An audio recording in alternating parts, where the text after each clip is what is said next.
Shabbat Shalom. It's been a week.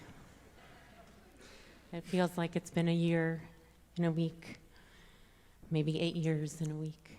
I feel like my body is still metabolizing all the intake we've had over these last months, and particularly this last week.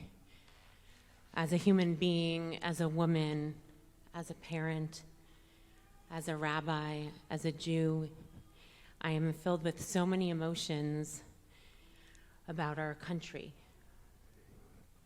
and about the state of the world. Beyond the election and the profound polarization in this country, just yesterday, there was a terrible anti-Semitic attack in Amsterdam. Mobs of people came against Israeli soccer fans who had flown from Israel to Amsterdam for the Maccabi game. They were stormed by people shouting, "Free Palestine." What kind of world are we living in with such permission to hate, such violence, and such vulgarity? I have a 14 and a 12-year-old, and when I woke my kids up on Wednesday morning to share the news about the election, I watched them in disbelief as the tears ran down their face. I found myself asking, where do we go from here? What do I teach? How do I hold all these emotions that I am feeling, and also parent, and even rabbi, I have to say, from a place of possibility while also being real? And then, of course, I turned to this week's parasha and its most famous opening words.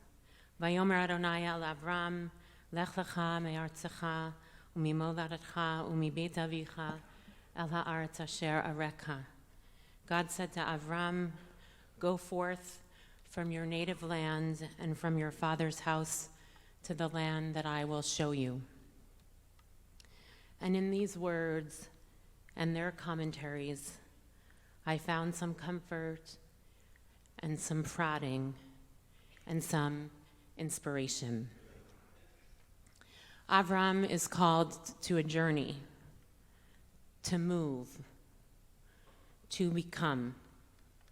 But his journey isn't merely a physical one, but an internal discernment of spiritual clarity, of moral clarity, of faith towards what is promised. The Ohel Yaakov, based on a midrash in Bereshit Rabbah, writes that Avraham's leaving from all those places that are named from his father's house, from his native land, from his country, his birthplace, is to separate himself from the practices and customs of the culture that gets ingrained in us when we're a part of the soup. The evil that he needs to be separated from and pulled away to make that distinction. While there is much to be debated about the path and the policies that our country could take, the disregard of truth, the vulgarity of speech, the hateful rhetoric, the demonization of the immigrant, the misogyny, we cannot accept this as the culture of our land, of our country. We must be guided by our tradition in its commitment to truth, in its understanding of the holiness of speech, in recognizing everyone is created in God's image, in its commitment to love the stranger and the orphan and the widow. Like Avraham, we must not accept the unacceptable, and we must build from a place of love. Olam chesed yibaneh. We must build from a place of love. Lech lecha, go into yourself, say the commentaries. Commentaries focus on the call to Abraham, which is a calling by God to follow God's path. And it was understood that in the wandering he would grow, and through the hardships of the trails he would refine his spirit and character. In his wandering, he would learn, according to the commentaries, the mitzvah of hospitality when he didn't have a home himself. In his being a stranger in a strange land, he would learn to care for the stranger. And in his not knowing and in the uncertainty, he would build his faith. Every moment is a moment of discernment, of searching, of becoming, the good ones and also the hard ones. Lech lecha, go into yourself. Rabbi Aharon of Karlin says, go into your essence. Search for the root of your divine essence. And another commentary says that no Jew is required to do more than what he or she or they are capable of, but is required to accomplish that which they were capable of doing. As famously quoted, Rabbi Zeusia said, when I come to the heavens for my judgment, they will not ask me why I was not Moshe, for I am not Moshe. They will ask me if I achieved what Zeusia was capable of. We gather together on the Shabbat of Lech Lecha, wondering where we are going, and if the promise of this country and of the promised land Israel too, of our world will ever come to be. I know many of us are feeling very heavy. We're feeling very mournful. We're feeling very broken, and that is completely understandable. I feel the same way. But we come here and we look at the Torah.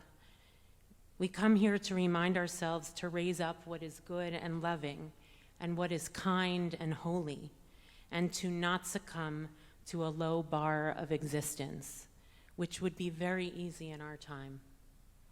We come together to remind ourselves that we are ongoingly becoming, and we are called to discernment, even in this very hard moment, to learn, to raise up our values, and to have faith in the uncertainty, and to know that whatever we do matters. I know as I look out here, so many people who went out to try to make this country what you hoped it would be, all the work on the ground, all the phone calls, all the postcards, all the engagement for the sake of that promised land that we were hoping for, which has not yet become, but may yet be. All that work was not in vain. None of it was in vain. None of the work that has been done for all these years, even if things have been rolled back, certain rights, none of it was in vain. The work we do matters. And even in all the uncertainty that lies ahead, if we throw up our hands and say it doesn't matter, then I promise you we will never, ever get there.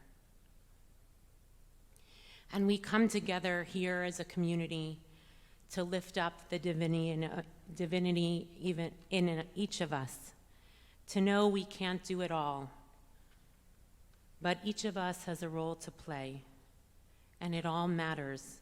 And sometimes, I hope most of the time in community, being together actually helps us see what we can become together, because we feel it in the place. We feel the desire, the love, the connection, and the hope that things are not lost, but are yet to become. Abraham had trials and tribulations. His life was complicated, and sometimes he rose up with his highest ideals, and sometimes he struggled, and sometimes he failed. But he was always becoming, and so too will we. We need our Shabbat to restore our hearts and our souls.